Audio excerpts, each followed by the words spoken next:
Here is the latest from K2 Radio News. In light of plans by the U.S. Postal Service to downgrade postal processing and distribution centers in Casper and Cheyenne, Wyoming's congressional delegation is getting behind legislation to counter such moves. That's according to a new release from Representative Harriet Hageman's office.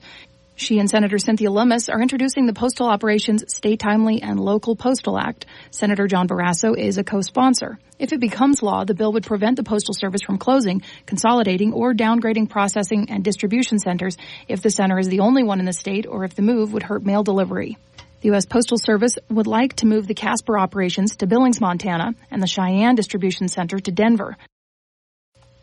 Yesterday, a Wyoming man was convicted for his role in arranging for commercial sex in Billings, Montana, then lying to federal investigators about it.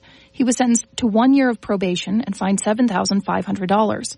Mark J. Albrecht, 66 years old, is from Gillette, Wyoming. He was found guilty by U.S. District Judge Susan P. Waters on February 20th of use of facility and interstate commerce in aid of racketeering and making false statements following a one-day bench trial. The government alleged that on April 21st of 2021, law enforcement responded to a report of possible commercial sex activity at a Billings motel. Police officers knocked on the door of the suspect's room and announced themselves.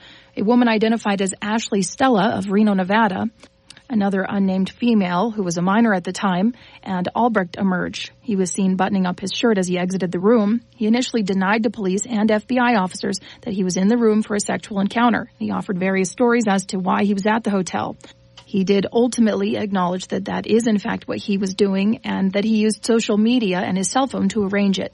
Stella was sentenced to 8 years in federal prison for conviction of transportation of a minor to engage in prostitution. A longtime Casper doctor is retiring after 42 years in practice. Dr. Tom Burke has seen a lot of changes in medicine in his 4 decades of experience, from administration and paperwork to huge changes in imaging and medications. Born and raised in Casper, Dr. Burke became interested in medicine when he was about 14 after his brother was killed in a car accident. In high school, he went to boarding school in Wisconsin and learned about a medical school program at the University of Missouri. That is where he met his wife, Dr. Mary Francis. They were among the first graduating classes at the then brand new school. Dr. Burke said that his favorite part about practicing medicine has been the patients. When asked what his piece of advice would be to offer patients and non-patients alike, he didn't hesitate. Exercise for the body, develop relationships for the soul, and create healthy lifelong habits. A new study paid for by an institution called ProCare is ranking Wyoming 48th for states with the healthiest school lunches. The report's findings were based on a few different factors: whether or not there's a farm-to-school program, fruit and vegetable consumption, the amount of sugary drinks available, and number of lunches served per 10,000 children. It found that Hawaii had the largest farm-to-school participation, followed by Georgia, Florida, Maryland, and Rhode Island. Iowa boasts the highest percentage of lunches served, followed by Nebraska, North Dakota, and Mississippi. Louisiana school lunches were ranked the worst. Idaho came in 49th and Wyoming 48th. The study claims there was a smaller percentage of school lunches served, and the fruit and vegetable consumption was relatively lower than in other states.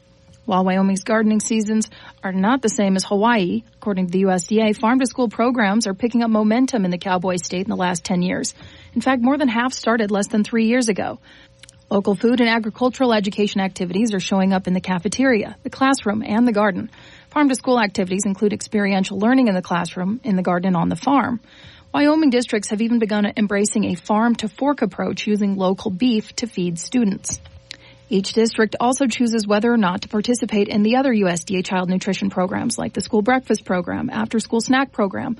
The government also has standards that must be met by the Wyoming Department of Education when it comes to school lunches. This is Colby Fee.